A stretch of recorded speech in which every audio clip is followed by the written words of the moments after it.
En l'an 184, le trône de fer change de propriétaire après une décennie marquée par des scandales. Le fourbe roi Aegon IV, qu'on surnomme l'indigne, a rendu l'âme dans son lit, acculé par des problèmes de santé après des années marquées par des abus en tout genre. Très loin d'être fidèle au cours de sa vie, il a engendré de nombreux bâtards, allant jusqu'à les légitimer sur son lit de mort alors qu'il a pourtant un fils légitime. En apprenant la mort de son père, son héritier monte sur le trône de fer en tant que Daeron Targaryen, deuxième du nom, et la tâche s'annonce très difficile pour lui.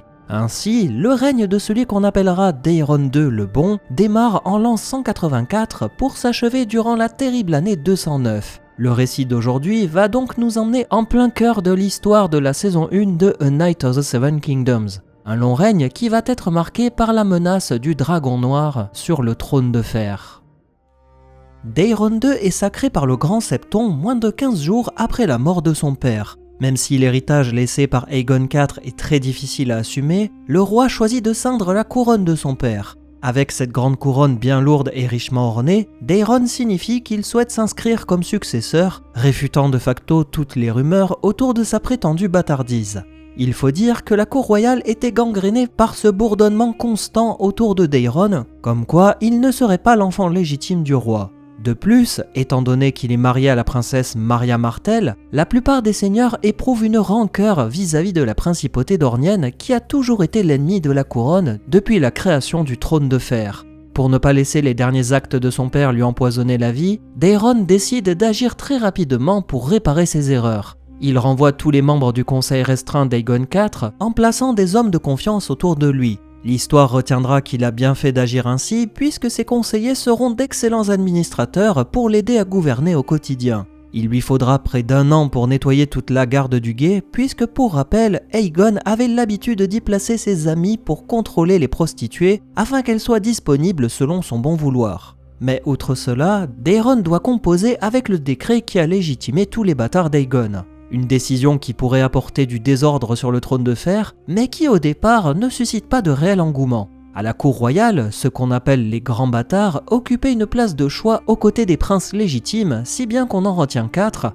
Daemon Feu Noir, qui est le plus âgé et qui possède l'épée en acier valérien Feu Noir, réservé au roi, Aegor Rivers, qui a une carrure imposante et qui est prompte à la colère, à tel point qu'on le surnomme Aigracier, Bryden Rivers, qui est un albinos à l'allure très particulière avec sa tache de vin qui ressemble à un corbeau, ce qui lui vaudra le surnom de Freux Sanglant, et enfin Shaira Astre des Mers, réputé pour sa beauté avec ses yeux vairons. Le roi Daeron doit vivre avec ses demi-frères et sœurs, sans oublier les nombreux autres bâtards conçus par son père avec des maisons moins nobles ou des prostituées. Toujours dans l'optique de s'inscrire dans la continuité pour ne pas donner raison aux rumeurs, Daeron finalise l'organisation du mariage convenu par son père pour son demi-frère. Il prend contact avec l'archonte de Tyroche pour payer la dot convenue pour unir Daemon à sa fille, la ravissante Rohanne de Tyroche, et leur mariage sera célébré en l'an 184. Daeron va leur offrir une petite portion de territoire sur les terres de la couronne, et certains diront que c'est un cadeau empoisonné puisqu'il permet de garder Daemon près de lui afin de le surveiller, alors que d'autres estiment que c'était un moindre mal pour atténuer la déception d'un mariage dont Daemon ne voulait pas. En réalité, beaucoup suggèrent que le jeune Feu Noir était secrètement amoureux de sa demi-sœur, la princesse Daenerys Targaryen, qui était la petite sœur du roi Daeron et de fait la dernière enfant légitime du roi Aegon IV. À en croire les rumeurs, Daenerys était elle aussi éprise de son demi-frère durant leur enfance, mais ni Aegon ou Daeron n'avaient envie d'une telle union. En revanche, il semblerait que Daemon aurait demandé à son père le droit de prendre plusieurs épouses, comme cela avait été le cas par le passé avec les rois Aegon le Conquérant et Maegor le Cruel, ce qui aurait été promis par l'indigne. En revanche, on ignore si Daeron II a été informé d'une telle éventualité, puisqu'il avait un tout autre projet pour sa sœur. Quoi qu'il en soit, le mariage entre Rohanne et Daemon est très vite fertile, puisqu'ils donneront naissance à 2 garçons qui sont des jumeaux, Aegon et Aemon Feu Noir, qui voient tous les deux le jour en l'an 184. Ainsi, les actes du précédent roi sont petit à petit assimilés par Daeron, pour ne pas donner du crédit supplémentaire à ses détracteurs, et tout porte à croire que son règne sera des plus prometteurs. Nous l'avons déjà dit plusieurs fois, le roi Daeron II est marié à la princesse Marya Martell, et de cette union naîtra 4 garçons qui ont un physique et une particularité très différentes. À ce moment, l'héritier du trône se nomme le prince Baelor Targaryen, âgé de 14 ans, et qui a un physique très proche de celui des Dorniens avec ses cheveux noirs et sa peau brune. Daeron II poursuit dans la voie diplomatique avec la principauté, sans doute pour apaiser les tensions qu'avait attisées son père en essayant d'envahir Dorne avec ses dragons de bois et métal. Après de longues tractations de 2 ans avec le prince Maron Martell, le roi est heureux d'annoncer qu'il est parvenu à un accord pour unir Dorne avec le trône de fer en l'an 186. Pour sceller cette union, Daeron accepte de marier sa sœur Daenerys au prince Maron Martell et ce mariage sera célébré à la majorité de la princesse. À cette occasion, le prince de Dorne s'agenouille devant le roi pour lui prêter serment d'allégeance, ce qui est très surprenant puisque la devise des Martell est invaincu, insoumis, intact, et on connaît leur volonté puisqu'ils ont toujours refusé de s'agenouiller. Il faut voir cela comme un acte symbolique, vu que Daeron était marié à une Martell, plutôt que de parler d'une réelle soumission de Dorne. Le roi descend du trône pour relever son beau-frère sous les acclamations, et ils quittent ensemble le donjon rouge pour se rendre au septuaire de Baelor. Une fois arrivé, il dépose une guirlande de fleurs au pied de la statue du bienheureux en proclamant que son souhait est désormais accompli. L'union du trône de fer et d'Orne permet de réunir la dernière région qui manquait au royaume des 7 couronnes. Cependant, cette union n'a été possible qu'en faisant plusieurs concessions à la principauté dornienne, en particulier sur les privilèges qu'aucune autre maison ne peut se targuer de posséder. D'une part, les membres de la famille Martell peuvent conserver leur titre de prince, ainsi que leurs propres lois héritées de la venue des Rhoynar par le passé, et de plus, ils peuvent calculer et collecter l'impôt dû au trône de fer, bien que la couronne se réserve le droit d'effectuer des contrôles si besoin. En l'an 187, un grand tournoi est organisé pour célébrer le mariage entre la princesse Daenerys Targaryen et le prince Maron Martell. Durant la première joute, le prince Baelor bat Daemon Feu Noir, ce qui lui vaudra le surnom de Brise-Lance. Pour accompagner cette grande fête avec l'union de Dorne et du trône de fer, le roi Daeron II lance la construction d'un immense palais dans les marches dorniennes.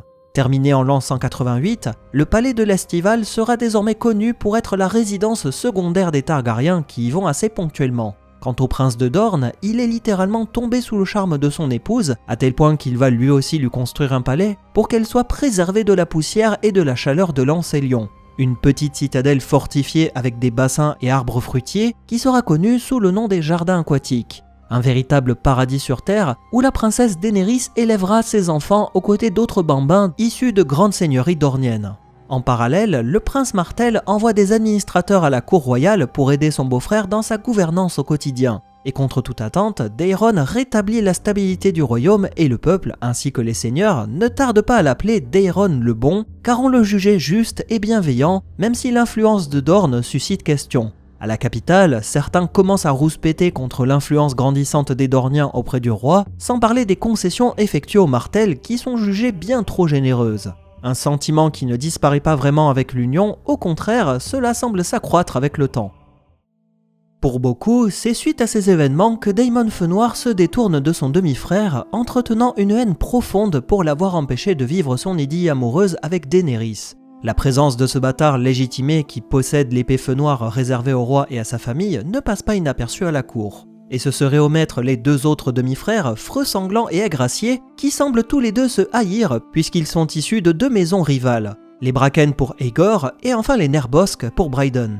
Si Aigracier est considéré comme un homme robuste, ce n'est pas le cas de Freux Sanglant qui est plus svelte, bien que doté d'une grande intelligence, alors que ses détracteurs parlent d'une fourberie malsaine. Mais outre cette haine héritée de leur famille, les 2 enfants tombent amoureux de leur demi-sœur, Shaira Astre des Mers, ce qui ne fera qu'accroître leur rivalité au fil des années pour obtenir les faveurs de cette beauté fatale. Ils ont tous les 2 été entraînés au combat par Quentyn Bull, le maître d'armes du Donjon Rouge, qui a également entraîné les enfants de Daeron ainsi que Daemon Feu Noir. Le roi Aegon IV lui avait promis qu'il pourrait intégrer sa garde royale lorsqu'une place se libérera, et Quentyn Bull espère que le nouveau roi honorera la parole de son père. Autant dire que dans l'ombre, de l'ambition et des petites chamailleries commencent à émerger par-ci et là, même si les regards se tournent logiquement vers les autres enfants plus âgés. La défaite face à Baelor Brise-Lance est un énième coup de massue dans l'ego de Daemon. Même s'il inspirait le respect comme son père, Baelor n'a pas les traits typiques des Valyriens en comparaison de Daemon. L'union de la couronne et Dorne ainsi que la venue des Dorniens à la cour participent à amplifier la haine profonde contre Daeron et sa famille. Dans les marches de Dorne, des petits seigneurs en viennent à regretter l'ancien temps où Dorne était l'ennemi à abattre et non un allié. Les Dorniens ont toujours été des hommes fourbes qui usent de traîtrise pour déshonorer la chevalerie, comme cela a été le cas lors du meurtre du roi Daeron Ier, surnommé le Jeune Dragon, assassiné alors qu'il était pourtant protégé par la bannière de paix. Sont-ils venus à Port-Réal avec de bonnes intentions? Est-ce que la lignée royale ne s'est pas trahie elle-même en s'unissant à la maison Martell? Daemon Fenoir, qui brandit l'épée du conquérant, ne serait-il pas plus digne de s'asseoir sur le trône de fer plutôt que Baelor Brise-Lance? Des interrogations qui rythment la vie quotidienne des seigneurs de Westeros. À la cour royale, la princesse Helaena Targaryen, cousine du roi, est mariée avec Ronel Penrose, qui est le grand argentier, et ils auront ensemble 4 enfants. À noter qu'Helaena aide son époux dans la gestion des comptes du royaume, si bien que des critiques émergent parce que le roi laisse agir une femme sur les trésors de la couronne. Au même moment, Daemon Fenoir donne naissance à un fils en l'an 189, qu'il appelle tout simplement Daemon comme lui, et ce jeune garçon sera brutalisé par ses grands frères durant sa jeunesse à Port-Réal. Il sera rapidement suivi d'un 4e garçon, Aegon, puis un 5e, Aenys, ainsi qu'une fille, Calla, sans que l'on sache précisément quand ni dans quel ordre ils viennent tous au monde, et on prétend même qu'il aurait eu encore 2 autres fils et au moins une fille. Autant dire que le mariage de Daemon se montre des plus féconds et que sa famille commence à s'agrandir. Mais ce serait également omettre les enfants du couple royal qui sont mariés plus ou moins à cette époque. On commence par le prince héritier Baelor Brise-Lance qui s'unit avec Jaina Dondarrion et 2 garçons naîtront de ce mariage, Valar et Mataris Targaryen, sans que l'on ait guère plus de précision à leur sujet. Valar ressemble beaucoup à son père, que ce soit physiquement ou dans le caractère, et il a les cheveux bruns avec une mèche de couleur or argenté. Concernant Aerys, le 2e enfant du roi, il est marié avec Elinor Penrose, mais ce mariage ne se révèle pas fécond. Quant à Rhaegal, 3e garçon du couple royal, il épouse Alyce Arryn, avec qui il aura des jumeaux, une fille Aelora et un garçon Aelor Targaryen, ainsi qu'une fille Daenora, bien que là aussi on ignore pas mal de choses à leur sujet. Enfin, notre tour de table nous emmène jusqu'à Maekar Targaryen, 4e enfant du roi, qui est marié à Dyanna Dane et dont le mariage sera très florissant, puisqu'ils auront rapidement 2 fils, Daeron en l'an 191 et Aerion en l'an 192. 2 garçons au parcours des plus atypiques que nous aborderons un peu plus tard, étant donné que l'année 196 pointe son museau et que c'est une date plus qu'importante vu ce qu'il s'y déroule. À cette époque, la cour royale est rythmée au gré des mariages et naissances, comme cela a toujours été le cas. La présence des Dorniens est sujette à de nombreuses critiques, alors que le camp massé autour de Daemon Fenoir accumule les frustrations. Suite au décès d'un garde royal à une date inconnue, Quentyn Bull se présente auprès du roi pour lui rappeler la promesse de son père en lui demandant de l'honorer en le nommant garde royal. Il rappelle à Daeron qu'il a répudié sa propre épouse par le passé en l'envoyant chez les Sœurs du Silence pour se préparer à l'éventualité où il serait nommé garde royal puisqu'un manteau blanc n'a pas le droit d'être marié ni d'enfanter. Sans que l'on sache vraiment pourquoi, Daeron refuse d'honorer la parole de son père et préfère nommer Sir Willem Wilde au poste de garde royal. Une trahison qui se transforme en haine profonde chez Quentyn Bull, si bien qu'il se rapproche de Daemon. Les graines de la rébellion plantées depuis un moment commencent enfin à germer, et on peut dire que leurs origines remontent au règne d'Aegon IV. Ce roi haïssait les Dorniens, quitte à froisser le camp de son fils et de sa belle famille. Des seigneurs nostalgiques de cette époque guerrière n'étaient pas satisfaits de la tranquillité sous le règne de Daeron, et peut-être qu'ils ont eux aussi participé à amplifier ce dégoût contre Dorne. Le mariage de Daenerys serait aussi une goutte supplémentaire dans un vase déjà bien rempli, même si on peut se questionner sur cette raison vu que Daemon et Daenerys ont tous les deux connu des mariages prolifiques et visiblement heureux. Pourquoi Daemon aurait attendu aussi longtemps après le mariage de son amour de toujours pour se lancer dans une telle entreprise? En tout cas, vous en conviendrez, près de 10 ans, c'est un poil trop long pour venger une histoire d'amour. Et puis, il y en a qui ne voient pas d'un bon œil la présence de femmes dans les administrations, comme par exemple la princesse Helaena qui gère les comptes de la couronne à la place de son époux. En clair, les détracteurs du roi ont tous un prétexte différent pour se rallier auprès de Daemon. Il semble plus probable qu'il se soit fait approcher par des seigneurs vaniteux qui ont essayé de flatter son ego pour le forcer à prendre les armes contre le roi. Daemon a aussi des vipères autour de lui qui lui murmurent des idées empoisonnées, en particulier ses amis proches Quentyn Bull et Aegor Rivers. Pour sceller leur rapprochement, Daemon marie sa fille aînée Calla Fenoir avec Aigracier autour de l'année 196, et c'est durant cette même année que la volonté de se rebeller germe définitivement dans l'esprit du prétendant. Beaucoup ont essayé d'expliquer les raisons qui ont poussé Daemon à agir ainsi, et on l'a vu, cela résulte très certainement de plusieurs facteurs qui, mis bout à bout, ont fait déborder ce vase. Pour autant, tout le monde semble s'accorder sur le fait qu'Aegor Rivers a pressé son demi-frère pour qu'il s'empare du trône par la force, déversant son poison dans l'oreille de Daemon. Quant au prince Maekar, il tient Khantyn Bull pour responsable du poison versé dans l'esprit de Daemon. Les rancœurs d'autres chevaliers et seigneurs viennent certainement appuyer des années de discours ressassés contre le roi d'Aeron II. Prenant son courage à deux mains, Daemon Feu Noir décide de lancer sa révolte en planifiant de se proclamer roi avant que l'effet de surprise ne tourne en sa défaveur. Malheureusement pour lui, le roi est informé de ce plan et il semblerait que ce soit Brydon Rivers qui aurait décidé de prévenir son souverain face à ce péril après avoir découvert l'existence de ce complot. Dans la hâte, Daeron envoie la garde royale pour mettre Daemon Feu Noir aux arrêts, mais il est à son tour averti et réussit à s'échapper grâce à l'aide de Khantyn Bull.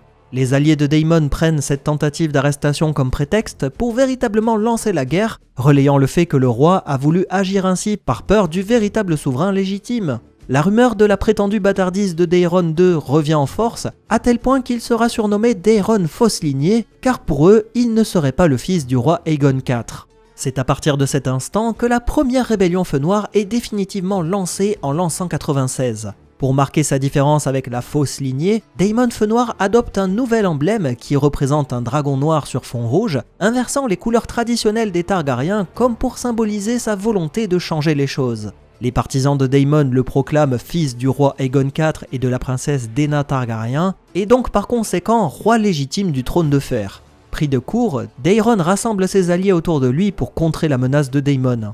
Pendant un temps, la guerre ne débute pas directement puisque chaque camp cherche à rallier le plus de troupes pour surpasser son adversaire. Les indécis sont tiraillés entre les deux camps, ne voyant pas qui pourrait réellement l'emporter, et certains d'entre eux vont essayer de garder un pied dans chaque camp, au cas où le vent tournerait, comme par exemple les maisons Hightower, Tarbeck, du Rouvre et Burpuy. La main du roi Ambrose Burpuy n'est pas claire sur ses intentions, et il est renvoyé au profit du seigneur Fangué, un loyaliste inconditionnel envers la couronne. Par la suite, des petites batailles sont livrées sur Westeros pour défendre la cause du dragon noir Feu Noir ou bien celui du dragon rouge Targaryen. Évidemment, Daemon Feu Noir fait office de challenger puisqu'il ne peut pas compter sur la même puissance que la couronne, bien qu'il parvient tout de même à rallier de nombreux lords à sa cause. Il confie une partie de son armée à Khantyn Bull qui part guerroyer dans les terres de l'Ouest contre le seigneur Lannister, allié des Targaryens. L'ancien maître d'armes remporte une grande victoire devant Port-Lannis, où il tue le seigneur Leford avant de contraindre les Lannister à se replier dans Castral Rock. Après avoir traversé la Mander, il affronte les troupes de la maison Penrose et massacre tous les fils de Lady Penrose, épargnant seulement le plus jeune. Khantyn Bull se met en route pour rejoindre les troupes de Daemon, mais il sera tué la veille de la bataille décisive par une flèche tirée en pleine gorge, alors qu'il se penchait pour boire dans un ruisseau. Et inutile de dire que son assassin est des plus mystérieux. Dans le Bief, le seigneur Léo Tyrell aurait remporté plusieurs victoires sur les rebelles, et il ordonne à ses bannerets de se réunir pour se mettre en marche vers Port-Réal afin de défendre le roi. Malheureusement, la route est longue et il n'arrivera pas à temps vu la distance qu'il doit parcourir, car visiblement c'est près de la capitale qu'aura lieu l'affrontement final, celui qui décidera de l'avenir du royaume. En parallèle de la préparation de cette bataille, de nouveaux étendards apparaissent aux côtés des troupes loyalistes et rebelles. Aegor Rivers modifie le cheval des Bracken en lui donnant des ailes de dragon et en lui faisant cracher du feu. Quant à Brydon Rivers, il choisit un dragon blanc aux yeux rouges sur fond noir pour rappeler sa propre particularité physique, tout en s'inscrivant dans le camp des Targaryens face au rouge des feux noirs.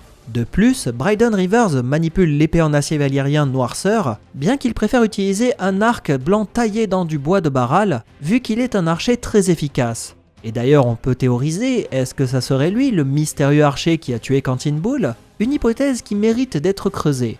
Quant à l'épée en acier valyrien Noirceur, elle lui a peut-être été offerte en cadeau pour avoir aidé le roi à démasquer ce complot. L'affrontement entre les deux armées a lieu près de Port-Réal dans un champ, sans que l'on ait plus de précision sur son emplacement précis. L'armée loyaliste est commandée par la main du roi, alors que l'avant-garde est menée par le seigneur Haryn et que des renforts arrivent du sud sous la conduite du prince Baelor, qui arrive avec des troupes de Dorne et des terres de l'orage. Le prince Maekar est lui aussi présent dans les troupes loyalistes, tout comme Brydon Rivers qui a le commandement de ses archers d'élite, appelés les Dents de Freux, qui sont équipés du même arc que leur commandant. Face à eux, Daemon peut compter sur une armée rebelle, ainsi que la présence de ses deux fils, Aegon et Aemon Feu Noir, âgés tous les deux de 12 ans, sans oublier Aegor Rivers, qui mène l'aile droite de cavalerie. La bataille est lancée par Daemon Feu Noir qui chevauche en tête de ses troupes avec son casque iconique de dragon, scellant le sort du royaume pour des générations. Il fonce tête la première dans l'avant-garde du seigneur Arryn, affrontant le chevalier de 9 étoiles de la maison Templeton, ainsi que Sir Vambois le Farouche, les tuant tous les deux assez aisément. Juste après, il se retrouve face à Gwaine Corbray, un illustre membre de la garde royale réputé pour son habileté au combat. Les deux adversaires s'affrontent pendant plus d'1 heure, si bien que les deux épées en acier valyrien Feu Noir et Dame Affliction résonnent à chaque coup donné. Daemon parvient à vaincre son adversaire en l'aveuglant après lui avoir percé le haume, et il descend de son cheval pour ordonner que Sir Gwaine soit emmené auprès de ses maîtres pour être soigné. Au même moment, Freux Sanglant et ses hommes prennent position en haut d'une crête, ce qui leur permet de dominer tout le champ de bataille. Très rapidement, il aperçoit la bannière du Dragon Noir, ordonnant qu'une pluie de flèches soit tirée dans cette direction. Freux Sanglant tue Aegon Feu Noir en sachant que Daemon n'abandonnerait pas son fils en le voyant s'écrouler, et juste après c'est le Dragon Noir qui est touché par près de 7 flèches, et ensuite c'est encore une fois Freux Sanglant qui abat Aemon Feu Noir, le deuxième fils jumeau, lorsqu'il s'empare de l'épée en acier valyrien des mains de son père. La bataille continue pendant des heures, aboutissant à la mort de la main du roi qui est tué par le seigneur Gormon Pyke. Dans la mêlée générale, le seigneur Pyke tue également un jeune écuyer appelé Roger de l'Arbresous, qui a été emmené dans la bataille par son oncle, Sir Harlan de l'Arbresous, qui s'en voudra après la mort de son neveu. Très vite, les troupes rebelles commencent à s'enfuir en apprenant la mort de leur champion et de ses fils. C'est ainsi qu'Aigracier s'empare de l'épée Feu Noir et rallie les troupes qui lui restent pour s'élancer dans une charge contre les loyalistes, en particulier Freux Sanglant pour venger la mort de Daemon. Un duel est engagé entre les deux demi-frères et Aegor Rivers arrive à blesser son adversaire en lui crevant un œil avec un coup d'épée bien placé. Malheureusement pour les Feux Noirs, le prince Baelor arrive avec ses troupes en renfort pour prendre les rebelles à revers alors que le prince Maekar maintient ses positions dans l'autre sens pour bloquer les fuyards. La technique du marteau et de l'enclume permet aux loyalistes de remporter une victoire décisive, bien que cela se paye lourdement. On compte près de 10 000 morts, et tout ce sang versé pendant le combat donnera naissance à un nom tristement célèbre de bataille du Champ d'Herbe Rouge. La disparition de Daemon et de ses jumeaux met un terme à la première rébellion qui se termine dans le sang. Néanmoins, la famille du Dragon Noir a réussi à embarquer pour se rendre à Essos dans la cité libre de Tyroche avec Aegor Rivers qui s'échappe lui aussi du champ de bataille en récupérant l'épée Feu Noir. Là-bas, ils planifient leur vengeance contre les Targaryens, espérant revenir pour conquérir ce trône. Alors que le roi Daeron II sort vainqueur de cette guerre, les partisans du Dragon Noir sont face à leur échec après leur tentative ratée de prise du pouvoir. Leur champion n'est plus, les principaux commandants les ont abandonnés, et ils doivent subir les conséquences de leurs actes. Plus de 10 000 morts et des milliers d'estropiés, des familles détruites, des amitiés anéanties pour une folle quête de pouvoir. Voilà le sinistre héritage légué par Aegon IV l'indigne. En réalité, il est difficile de blâmer Daeron pour ce qu'il s'est passé, bien qu'on peut lui reprocher d'avoir été un peu trop clément avec son demi-frère, permettant à cette rébellion de voir le jour. La plupart des seigneurs qui ont rejoint les Feux Noirs sont contraints de plier le genou devant la couronne en fournissant des otages à la cour pour garantir leur fidélité. Daeron se montre très sévère avec ses anciens ennemis, ce qui surprend tout le monde au conseil puisque le roi était réputé pour être quelqu'un de calme. Mais face à cette trahison, Daeron réagit avec sévérité pour s'imposer comme le seul monarque légitime. Tous ceux qui avaient soutenu le Dragon Noir voient leurs terres et châteaux confisqués alors que leurs privilèges sont révoqués. On peut citer par exemple le seigneur Gormon Pyke qui est pardonné après avoir participé à la guerre, bien qu'on lui retire 2 de ses 3 forteresses qu'il avait sous sa gouvernance, ne lui laissant plus que Stélépyque comme fief. Sir Eustache Osgry, qui s'était fait promettre par Daemon un fief perdu depuis longtemps, a perdu ses 3 fils dans la bataille d'Herbe Rouge et il est contraint d'envoyer sa seule fille à Port-Réal pour qu'elle devienne une sœur du silence. Le roi Daeron offre l'Échiqueté, une petite portion de terre propriété des Osgry, à son voisin et rival de la maison Tissier qui avait soutenu le roi. Et des exemples comme cela, il y en a des dizaines. Le sort des vaincus réglé, Daeron nomme son fils Baelor Brise-Lance comme main du roi afin de le récompenser, mais aussi pour l'impliquer davantage dans la gouvernance du royaume à ses côtés. La vie reprend son cours et on assiste à des petites péripéties par-ci et là. Parmi elles, on peut citer la révolte des Pierres-Nés de Skagos face au seigneur Bartogan Stark autour de l'année 200. Un conflit armé qui va durer plusieurs années avant de se terminer par la victoire des Stark, non sans y laisser des milliers de vies, dont celle du seigneur Bartogan qu'on surnommait la Noire Épée. La même année, un grand tournoi est organisé à Accalmie par le seigneur Baratheon pour célébrer la naissance de son petit-fils. Durant la première joute, le tirage au sort désigne le chevalier errant Sir Harlan de l'Arbresous contre le prince héritier et main du roi Baelor Brise-Lance. La joute est tellement intense que Sir Harlan brise 4 lances contre le prince Targaryen avant d'être finalement désarçonné. Après cette défaite, Sir Harlan, accompagné de son jeune écuyer Duncan, décidera de ne plus jamais participer à des joutes, et avec le temps, ce combat va devenir sa fierté au point où il va l'embellir en disant qu'il a brisé 7 lances avec le prince. Une exagération que ne manquera pas de corriger Baelor lorsqu'il se retrouvera de nouveau face à Duncan. Quant au prince Maekar, il donne naissance à 2 nouveaux garçons, Aemon en l'an 198 et Aegon en l'an 201, ainsi que 2 filles, Della et Rhae, à des dates inconnues. D'ailleurs, le petit Aegon soupçonne sa sœur Rhae de chercher à l'ensorceler avec un filtre d'amour, alors qu'il est promis en mariage à sa sœur Della.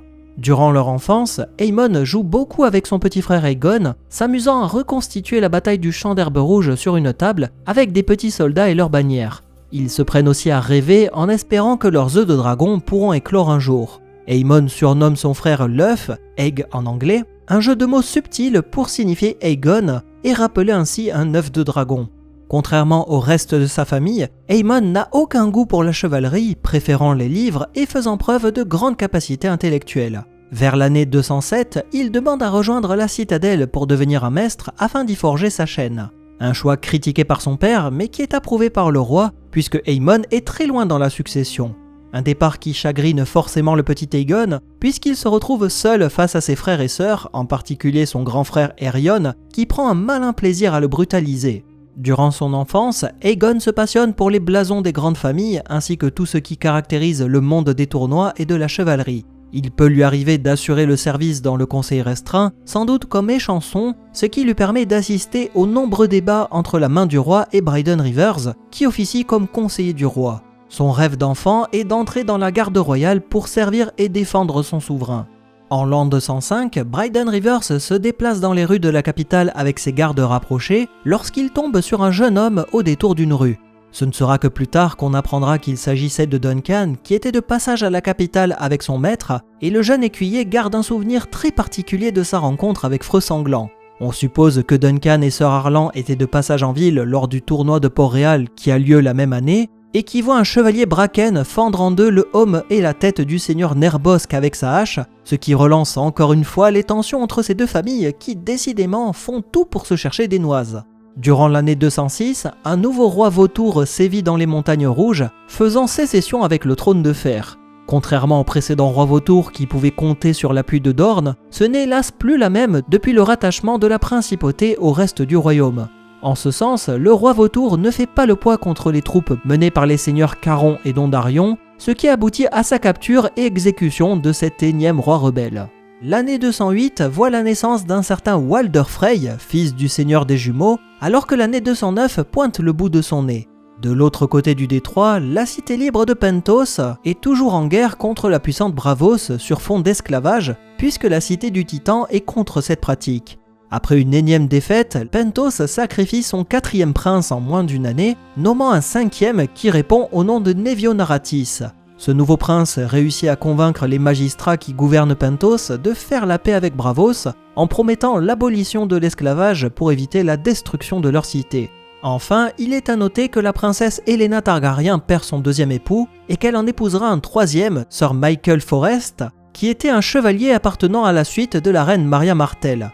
C'est un homme instruit qui a étudié à la citadelle et qui aimait beaucoup la musique, ce qui plaît à la princesse. Très proche du roi qui en fera son confident, ce dernier lui conférera la charge d'ambassadeur de la couronne pour négocier avec la banque de fer de Braavos, et on dit que la princesse Helaena participera elle aussi à ces échanges en toute discrétion pour ne pas attiser de nouveau les critiques. À la mort de Sir Forrest, Helaena demandera à ce qu'il soit représenté avec une harpe et non une épée pour symboliser son amour pour la musique.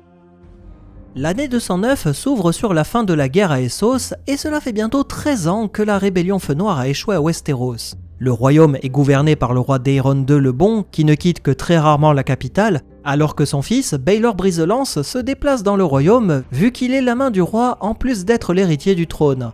C'est dans ce contexte de paix que se déroule le tournoi de Sandregué en l'an 209. Organisé par le seigneur Sandreguet pour célébrer le 13e anniversaire de sa fille, qui a été désignée comme reine d'amour et de beauté, tout le gratin de la chevalerie westrienne se retrouve là-bas pour des célébrations qui doivent durer 3 jours. Parmi les participants, on peut noter la présence d'une partie de la famille royale avec les princes Baelor et Maekar Targaryen qui viennent avec la plupart de leurs enfants. Lors de ce tournoi, 5 champions défendent la reine d'amour et de beauté et s'ils sont vaincus, ils céderont leur place à leur vainqueur. À l'issue du tournoi, les 5 champions restants décideront si la reine d'amour conserve son titre ou s'ils nomment une nouvelle dame à sa place. Les joutes s'enchaînent en tournant globalement en faveur des champions, même si certains sont vaincus. On peut citer par exemple Sir Humphrey Harding qui remporte pas moins de 14 victoires contre de puissants adversaires, ou encore le prince Valar Targaryen qui a pris la place de champion après avoir vaincu le seigneur Hightower, enchaînant 9 victoires contre des adversaires moins prestigieux. On peut également mentionner les nombreux combats de Sir Lionel Baratheon, seigneur d'Accalmie et appelé l'Orage Moqueur, qui remporte tous ses combats en demeurant l'un des favoris du tournoi. Tout le monde considère qu'il s'agit d'un tournoi des plus réussis, jusqu'à ce que le prince Aerion Targaryen entre en piste pour affronter Sir Humphrey Harding. Au mépris des règles de la joute, il frappe le cheval de son adversaire, ce qui cause un accident qui aurait pu être plus grave. Sir Humphrey est blessé et le geste d'Aerion le disqualifie du tournoi. Le lendemain, le prince Targaryen s'en prend à une jeune marionnettiste du nom de Tanzel, en lui brisant les doigts après qu'elle ait mis en scène un spectacle de marionnettes avec un dragon qui est tué par un chevalier. C'est ainsi que Duncan, un jeune chevalier errant, entre en scène, frappant Aerion au visage sans retenir ses coups, avant qu'il ne soit stoppé par l'intervention de son écuyer qui se révèle être le prince Aegon Targaryen, le fils de Maekar qui avait disparu depuis quelques jours. Pour régler cet affront, Aerion choisit de s'en remettre aux dieux en demandant à ce que cette affaire soit tranchée via un jugement par les 7. Duncan est bien seul pour trouver 6 autres chevaliers pour défendre sa cause, mais il est rejoint au dernier moment par plusieurs champions qui souhaitent en découdre. Il doit affronter 3 princes Targaryens ainsi que 3 gardes royaux et un chevalier qui les a trahis au dernier moment. Contre toute attente, le prince Baelor Brise-Lance prend le parti de Duncan en devenant son 7e champion car il estime sa cause noble et juste. La bataille est lancée dans une grande joute qui aboutit à une mêlée générale où les champions s'affrontent avec force et violence. Duncan est vite dépassé par son inexpérience, déboussolé et incapable de réagir devant les assauts répétés d'Aerion. Il réussit tout de même à compenser son désavantage en fonçant sur son adversaire pour le frapper à main nue jusqu'à ce qu'il abandonne. Aerion est contraint de se rendre, retirant ses accusations envers le chevalier errant, innocentant ainsi Duncan aux yeux des dieux. Pour autant, le combat a rendu un verdict tragique avec 2 décès dans le camp des défenseurs, alors qu'on compte plusieurs blessés chez les accusateurs. Concernant le prince Baelor, il périt quelques minutes après le combat lorsqu'on lui retire son casque. Une grande plaie laisse apparaître son crâne fendu et tout semble indiquer que ce coup fatal a été porté par la masse d'armes de son frère, le prince Maekar. Ce dernier s'en voudra toute sa vie d'avoir asséné ce coup de masse à son frère. Une tragédie visiblement prophétisée quelques jours auparavant par le prince Daeron, qui avait raconté à Duncan qu'il avait vu en rêve avec un grand dragon qui s'effondrait sur lui. Le dragon aperçu en rêve serait-il Baelor Brise-Lance ? Selon la tradition valyrienne, le prince héritier est incinéré à Sandreguet, tandis que la famille royale retourne à Port-Réal. Quant à Duncan, il accepte de prendre sous son aile le jeune prince Aegon, surnommé l'œuf, qui continuera à se raser la tête pour cacher son identité, afin de le suivre comme écuyer dans ses aventures. Pour ce qui est du prince Aerion, il est exilé sur Essos par son père, très certainement pour méditer sur ses fautes, vu que Maekar le tient indirectement pour responsable de la mort de Baelor. Daeron II perd son héritier d'une manière plus que tragique, et c'est son petit-fils, Valar Targaryen, qui obtient le titre de prince de Père Dragon, et on suppose qu'il hérite également de la charge de main du roi, même si les chroniques ne sont pas très claires à ce sujet. Il restait encore 3 fils au roi, même si beaucoup doutent des capacités d'Aerys qui passe son temps plongé dans les livres, ou encore Rhaegal qui serait atteint de folie à tel point qu'il se promènerait nu dans le donjon rouge. Cette année 209, qui a vu la disparition de Brise-Lance, s'accompagne d'une nouvelle tragédie sur tout le continent. Une grande épidémie appelée le fléau de printemps frappe Westeros de plein fouet, causant des ravages à travers tout le royaume. Seules les régions du Val et d'Orne sont épargnées puisqu'elles ont très vite verrouillé leurs accès en fermant les cols et ports pour ne pas que la maladie se propage.